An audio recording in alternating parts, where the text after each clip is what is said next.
नमस्कार. मी शिवाजी गोरक्षनाथ ताडावर राहणार केंद्र तालुका रावरी. मी माझ्या क्षेत्रामध्ये साधारणपणे 9 एकर नुजूळ सीटचे अशा 9-11 हे वाण केलेले होते. तरी साधारणपणे मी 3 वर्षापासून हे वाण करीत आहे. तरी मी माझ्या क्षेत्रात हे साधारणपणे एक 9 एकर मी वाण लावलेलं आहे. तर आत्तापर्यंत साधारणपणे पहिल्या इचणीमध्ये मला 27 क्विंटल कापूस निघलेला आहे.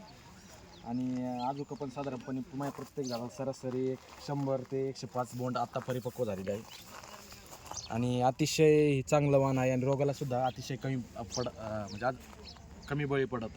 आणि आता वेचणी चालू असताना सुद्धा एक माझा प्लॉट एकदम असा काळा भंगार असा प्लॉट. तर तुम्ही पाहत आहे साधारणपणे 100 ते 105 बोंड सारीचे परिपक्व झालेले आहे. आणि बोंड हे खालपासून तर वरपर्यंत एकदम परिपक्वानं बोंडाची साईज हे खालपासून तर वरपर्यंत एकदम सारखी आहे.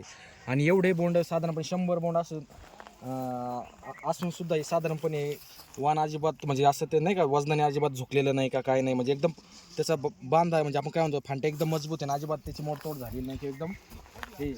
आणि आता सध्याला माझ्या वाणामध्ये एक 10-15 लेबर आहे, कापूस वेचायचं काम चालू आहे.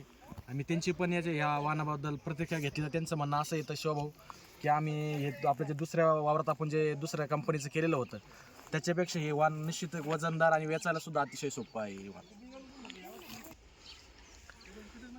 तर साधारणपणे आता मी 9 एकर माझे कपाशीचं वाण लावलेलं आहे. तरी मी एक माझी पहिली वेचणी झालेली आहे आणि त्याच्यामध्ये मी 27 क्विंटल उत्पन्न आत्तापर्यंत माझ्या हातात म्हणजे घरी मी आणलेलं आहे अजून आत्तापर्यंत.